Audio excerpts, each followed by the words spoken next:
Olá, com você, professor Alex Douro. Na aula de hoje falaremos sobre socialismo, um sistema extremamente importante para você, para seu entendimento.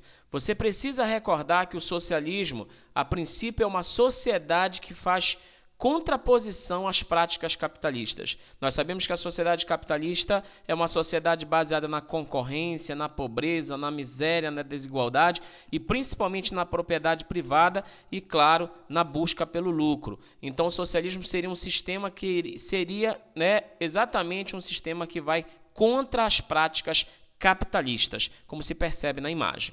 Nós precisamos lembrar que esse socialismo, claramente, ele surgiu no contexto do sistema capitalista.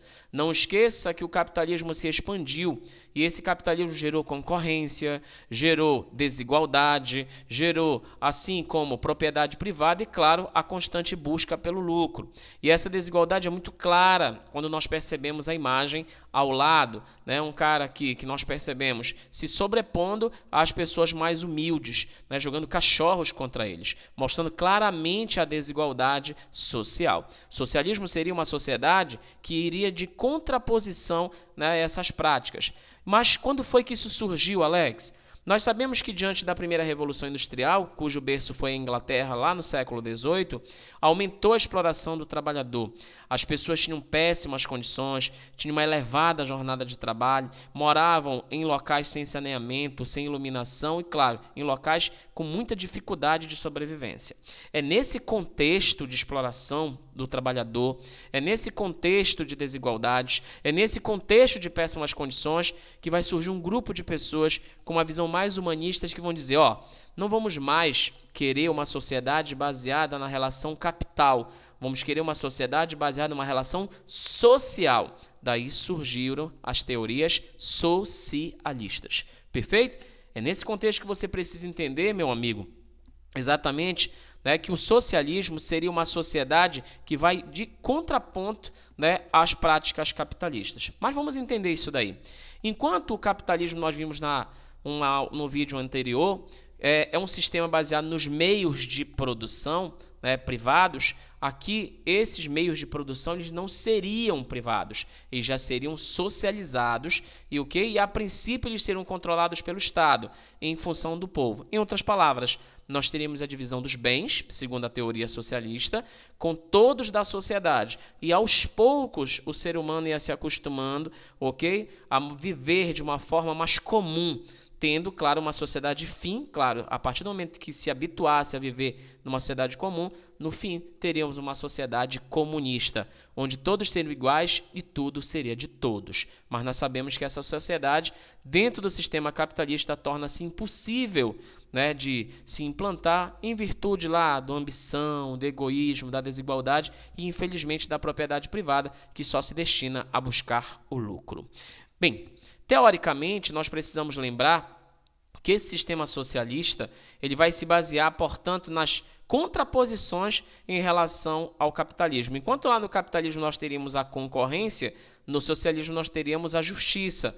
Enquanto no capitalismo nós teríamos a desigualdade, aqui nós teríamos a igualdade. Enquanto no capitalismo nós teríamos o processo de privatização, a propriedade privada, nós teríamos o processo de estatização. E claro, lá no sistema capitalista, se nós formos analisar, o grande objetivo é garantir o lucro, como vimos no slide anterior.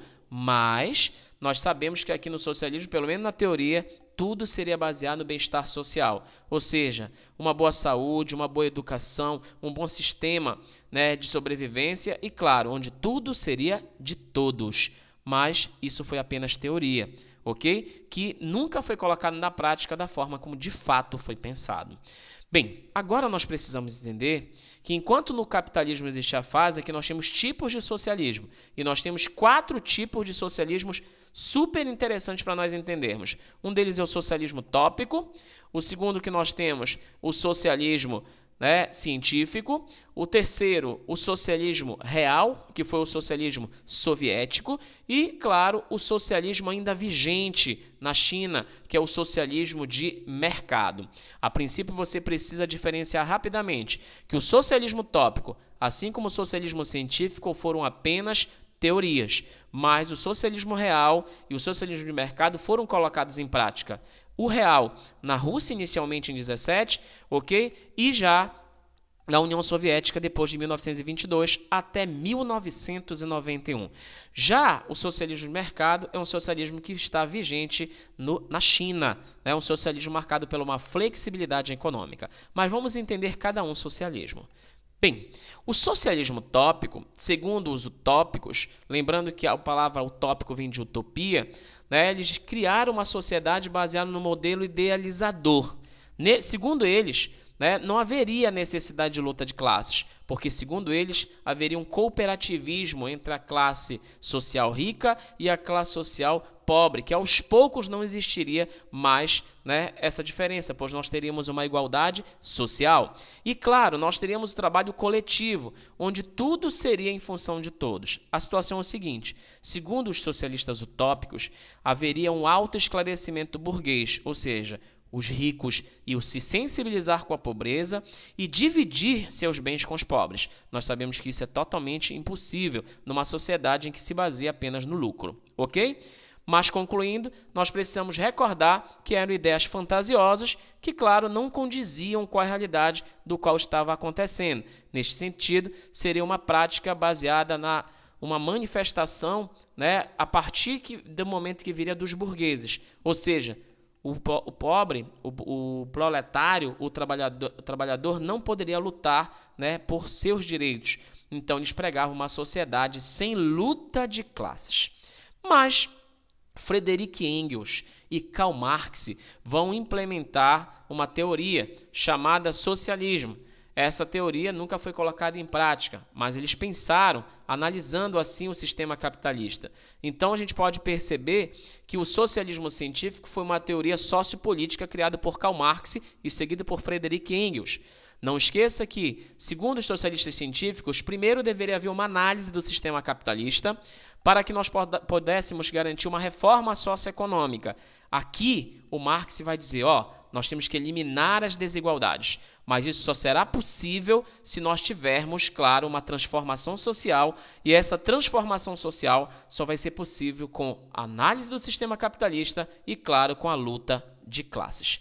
Ok? Mas nós sabemos que esse socialismo ele foi apenas pensado, mas não foi executado. Porém, lá na Rússia, em 1917, mais tarde União Soviética, foi implantado o socialismo real, né, a partir da Revolução Russa.